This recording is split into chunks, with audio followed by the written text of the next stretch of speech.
Stalking. Jodi's behavior is textbook stalking. What is it? To be able to, look on Facebook or Twitter for a few days or at a vulnerable moment is a whole lot different than somebody crawling in a doggy door and sleeping on someone's sofa. Are you a stalker? Ladies, have you ever done a drive-by to check on a boyfriend or somebody you're interested in or somebody? Come on. And was Jodi Arias crazy in love or just plain crazy? I don't know how she is that disconnected that she thinks she can actually work a guy when the punchline is you die. Stalking, the dangers, the damage, the deadly consequences. Let's get started.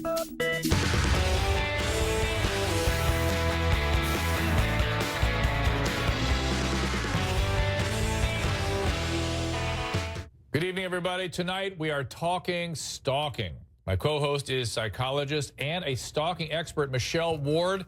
And listen to this. Every minute in this country, 14 of every 1,000 people are followed, harassed, focused on, frightened, or in some way bothered by unwanted attention.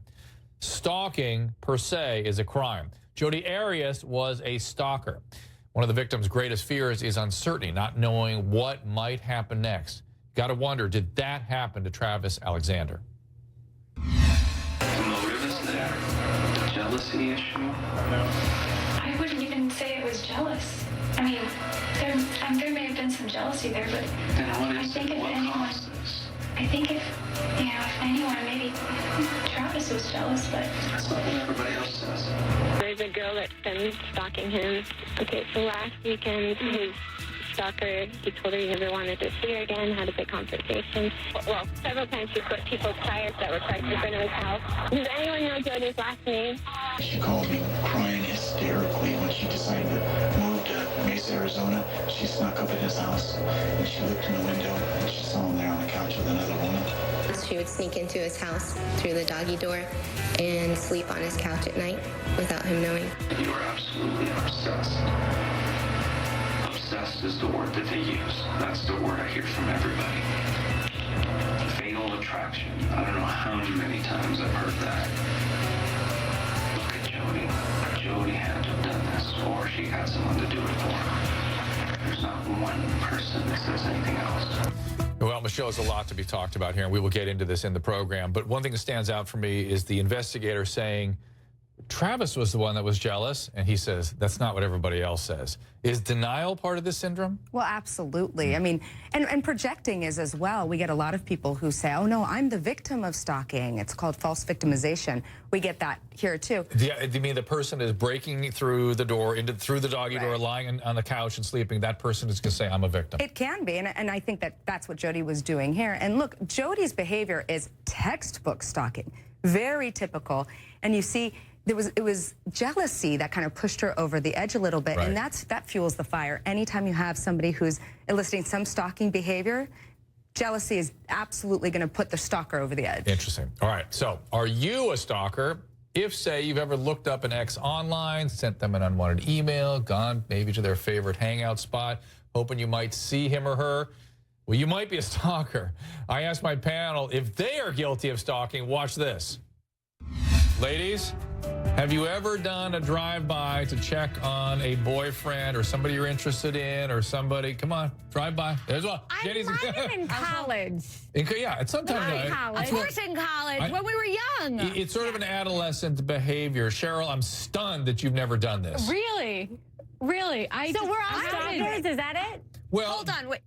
Can I ask Cheryl a question? Sure. Cheryl, have you shown up like at a bar or a club where you knew the guy might be, but he didn't know you were going to show up, and then you made it like you just ran into him? Okay. Yes, I just haven't. I haven't driven by, but I have put myself in situations hoping I'd see somebody. Ladies and gentlemen of the jury, rest my case. Are we stalkers? That is stalking behavior. I wouldn't call you a stalker. No, we're trackers. No, listen. Trackers. And Jenny, you're starting to scare me a little bit, Jenny. But the fact is that people now do that through social media. They do it in all kinds of ways.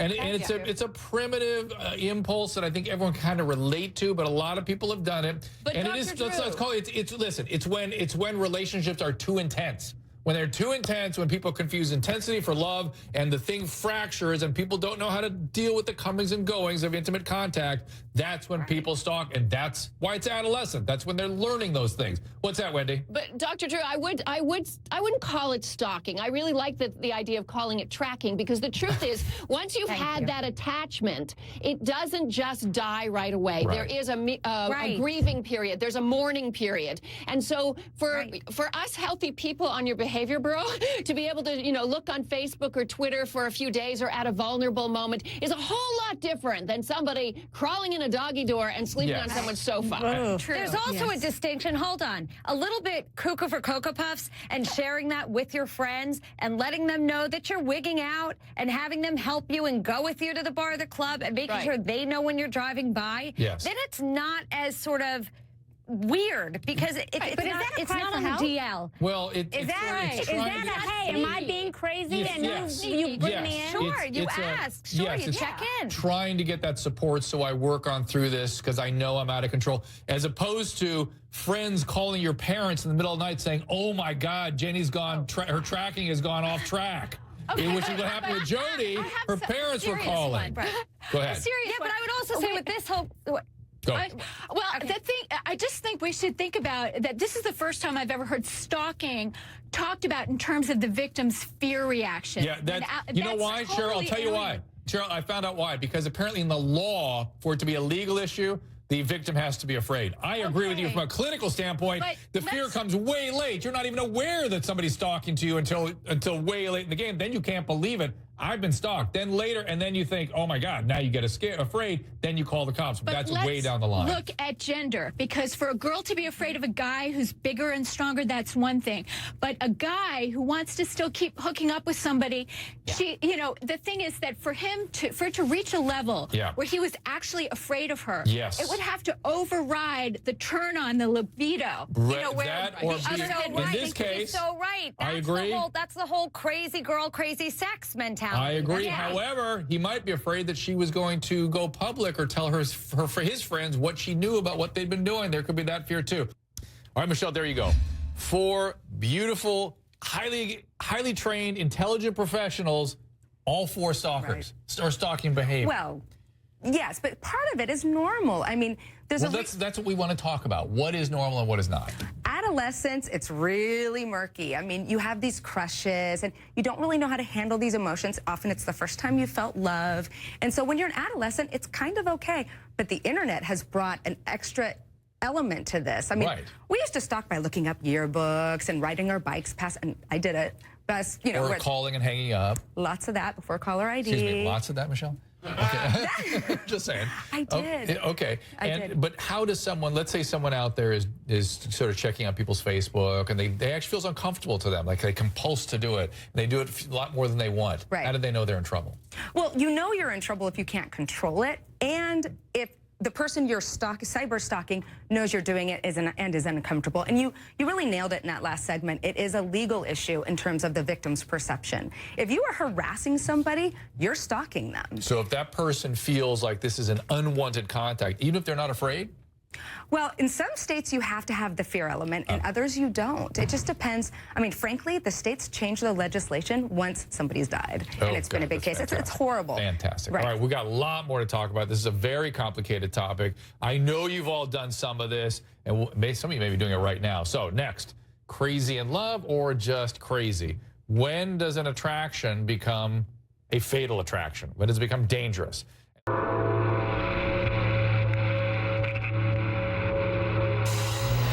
No reason I would ever want to hurt him.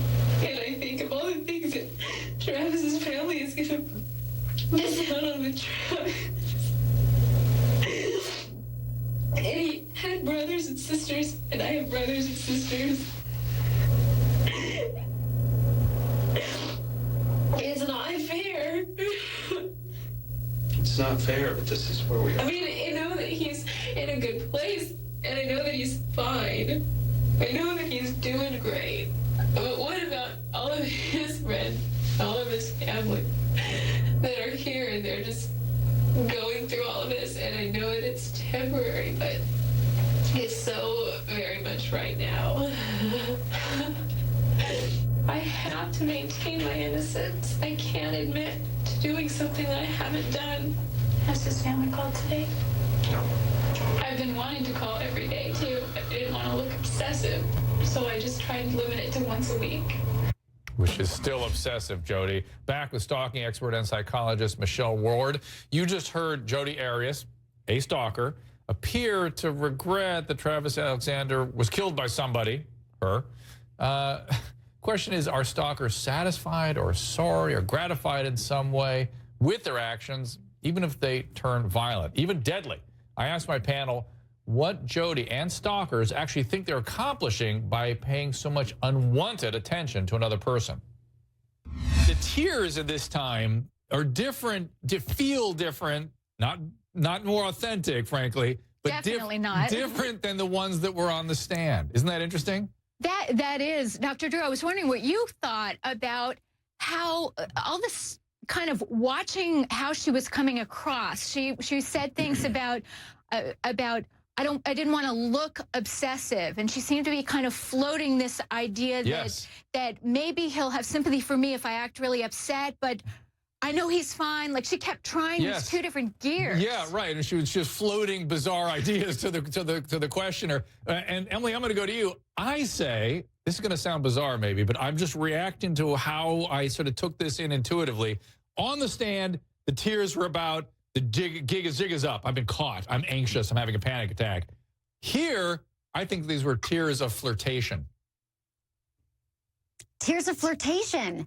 They might have been. I mean, we don't think that her tears have never been representative of anything that they seem to be. So to me, that looked like a Dr. Jekyll and Mr. Hyde emotional basket case that was like rationalizing for one side saying something, her unconscious mind saying another thing, that it was all over the place. And probably, we have to remember, she's a vixen. She probably is flirting in everything she does. Right. There's a little undertone of, I'm a vixen, and this is what I'm doing. I'm flirting. People feel she's probably gotten attention in the past for crying from men. Yes. And she, yes. And Emily, it's really interesting. You guys missed it, but I have a little monitor I get to watch you guys on. And Robbie, Cheryl, and Teresa were all nodding their head in unison at the same rhythm, Robbie. So I'll let you comment about that. Well, I had the same idea, Dr. Drew. It was a lot of the damsel in distress. And she is very seductive, and she knows her beauty, and she's smart about people, and she understands the power she has on men. Travis is in a better place. I know he's okay.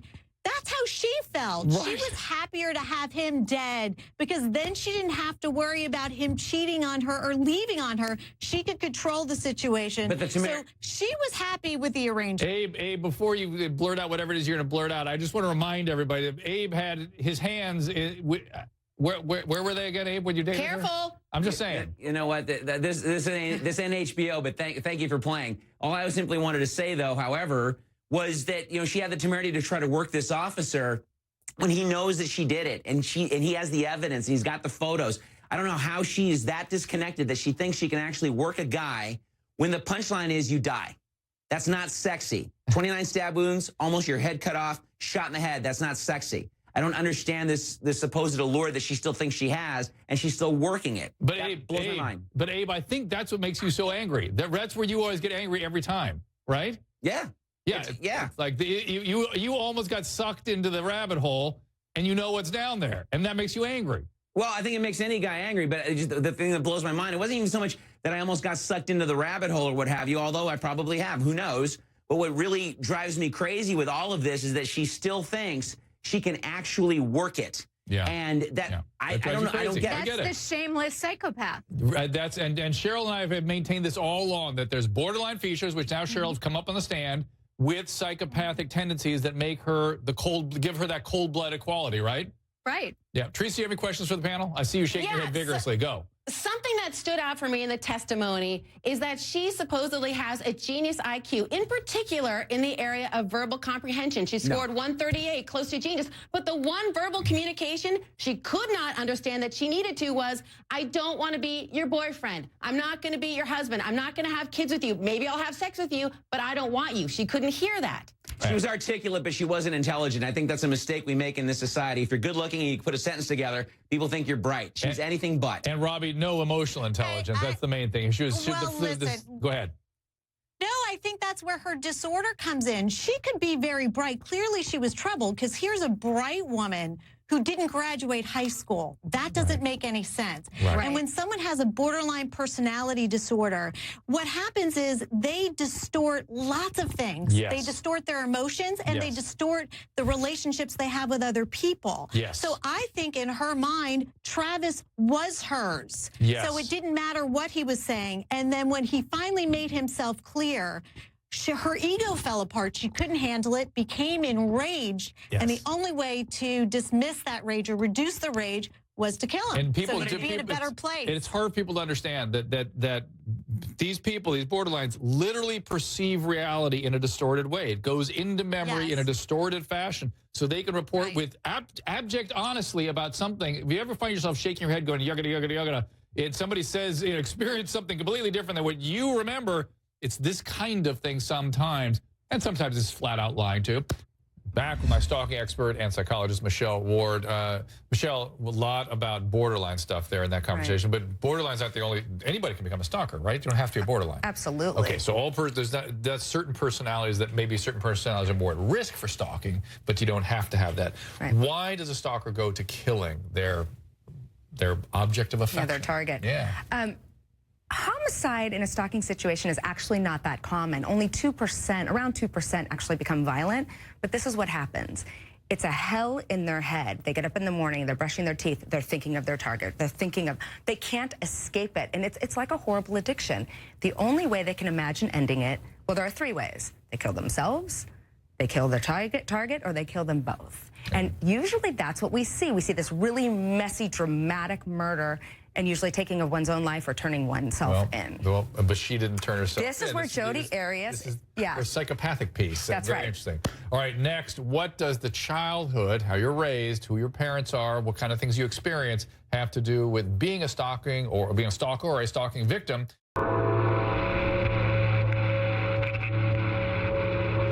And Michelle and I spoke to our panel about Travis Alexander's youth and how that may have in some way contributed to his vulnerability to be a victim of somebody like Jodi.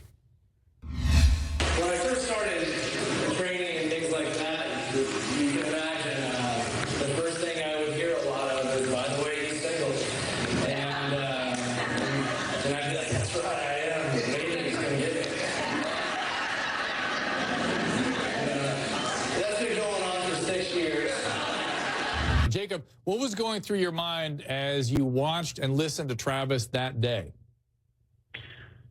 Well, watching Travis, get started from nothing, literally having, 2 or 3 minimum wage jobs and coming from, the pit of hell that he had come from in the past, and watching him develop, I remember sitting there thinking, wow, he's really become something great. And I just remember thinking how polished he was and just his depth of his character and the substance of who he was as a person and just his talent to be able to deliver a message that can inspire a lot. I just remember thinking, man, well done. And Jacob, Michelle was asking me before we watched this about trauma survivors. You say the pit of hell. I've heard a lot of vague notions about where Travis came from. What do you mean when you say the pit of hell? It's interesting. Jodi's up there talking about her background, but Travis isn't here to talk about his, and his was 10 times worse than anything she could ever try to even make up. He was really the victim of being born into a broken family. His mom was a drug user aggressively. He was homeless with her at times. I remember he was telling me one of his memories was living underneath actual cover on a truck port in the backyard somewhere, and actually having visions of his mom literally going to the bathroom in a 5-gallon bucket. And so this is where he came from, to go through all of that, deal with those struggles, deal with that baggage, and to decide to make something of himself rather than use it as an excuse. So what I love is when he's speaking from that stage, he's not talking in theory like maybe a lot of politicians. He's speaking from somebody who has actually come from hell, dealt with it, said, you know what, that's my story, who cares, and then turned around and did something positive with it. Back with our co-host tonight, psychologist Michelle Ward. So, Michelle, is someone like Travis, who's a trauma survivor, a prime candidate for a victim of stalking, or is it people pleasers, or is there any sort of profile to the victim? There actually isn't. I mean, not that I've seen. The fact that he has had a traumatic childhood, there might be some susceptibility, but if you look at Travis's specific case, he's also a person who believes in redemption, and he believes that anybody can live a better life, and that he believes in recovery and all sorts of, he's a really optimistic person, so he might not back away from red flags like other people do because he's a believer. So he would take a Jodi and go, oh, this is a little creepy, but there's some redeeming qualities in her. We're having good sex. Right. Maybe that's okay. And he seemed to have not been completely caught off guard by how intense and crazy it got. Well, and it gives him an opportunity to be a little bit bad. And a lot of men want an opportunity but to be a little bit bad. So I think that it was just a bad combination, a bad setup. Out of curiosity, do victims ever become stalkers or vice versa? Were they ever stalkers and then they become a subject of victimization? I have seen that, and especially people who've been victimized in childhood. Sometimes they go either way. Right. Which is often the way to say with people that victimized in childhood can become a perpetrator of violence or become a victim of violence. You get a lot of PTSD, post-traumatic stress disorder symptoms in people who have been victimized, and it's worse if the younger they are. Next up, do you think you are a stalker, or are you a victim of stalker, or you wonder where the line should be drawn? We are answering your questions after the break.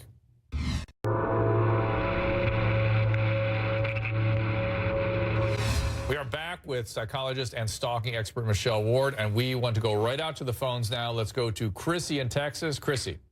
Hey, Dr. Drew. Chrissy. I was married for 42 years, and even though I'm the one that obtained the divorce, I found myself driving by his new apartment to see if his truck was there. Wow. Now, there's got to be a line between curiosity and stalking. I mean, I often thought about putting a dozen rotten eggs inside his truck. I know that would be stalking. But what kind of line is there between curiosity and stalking? It's a great question. How long did those sorts of thoughts and behaviors go on after the divorce? It's been a year, and I still, if I drive past that, I don't purposely drive past the complex now, but if I do, I still look to see if the red truck is there. So to me, Michelle, correct me if I'm wrong, but that to me seems, after a 42-year marriage, that seems completely normal. Totally normal. But it's interesting that in that behavior is sort of the beginning of what becomes stalking, isn't it? Well, and I think the fact that Chrissy's actually wondering if it's okay means that she's okay. Yes. You know, the fact that she's actually oh, how far does this go? But that's just the end of a relationship. That's something that's been part of your life. I think that's completely normal. I think that's sort of grieving. It's partly anger because you want to go leave the rotten eggs in front of his doorstep. I understand that. And part of it is grieving, too. She's trying to go back to that. It's almost like visiting a gravesite or something, and people do that sort of naturally. It's mourning. Mourning, that's right. Now, let's go to Susan in Idaho. Susan, what do you got? Hi, Dr. Drew. Hi, Susan. I have a comment to make and a question to ask. If you could tell me if you think that Jodi could have began stalking Travis prior to ever meeting him via the internet, somebody advising her to connect up with PPL and having researched it possibly on the internet. Why do you ask that? Why do you ask that question? It's interesting. I ask it because I think that she doesn't do anything by accident. Okay, so I think she pre-plans and premeditates. Got it. So we'll talk about that, Michelle. So what do you think? I mean, is she that diabolical that this is something that started before? It feels, you know, it's funny. Somebody like Jodi evokes those sorts of fantasies, doesn't she? That she's capable of anything.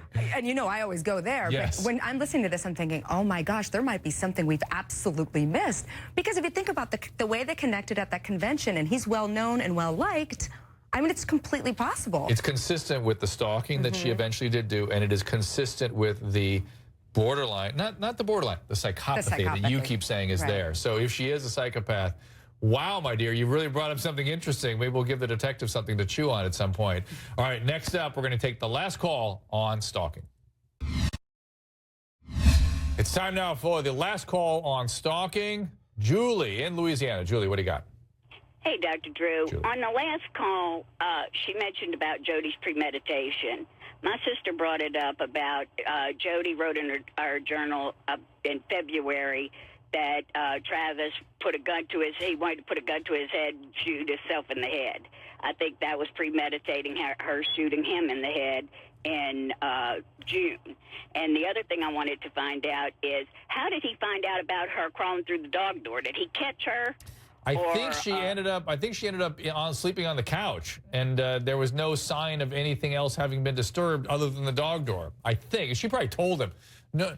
She's also hid behind the Christmas tree and slept there. She is quite capable of bizarre stalking, slashing tires, the whole thing. And she doesn't feel shame, so why not? Do stalkers not feel shame? No. Stalkers can feel shame. Psychopaths don't. I see. And normally a stalker, if they start doing these behaviors, do they feel bad? They feel out of control? Absolutely. That's the thing about a stalker. We talk about how bad it is to be a victim, and I don't mean to give too much credit to the stalker, but it is hell to be the stalker. There you go. All right. But in this case, we're not giving excuses to old Jodi. No, because she's worse than a stalker. That's right. The stats I've cited tonight are from the U.S. Bureau of Justice website. Go to bjs.gov for more information about stalking. Stalking is a crime. If you are a victim, tell someone about it and call authorities. If you are suffering with this, get help before you hurt yourself or somebody else. Thank you to Michelle Ward. Thank you for watching. I'll see you next time.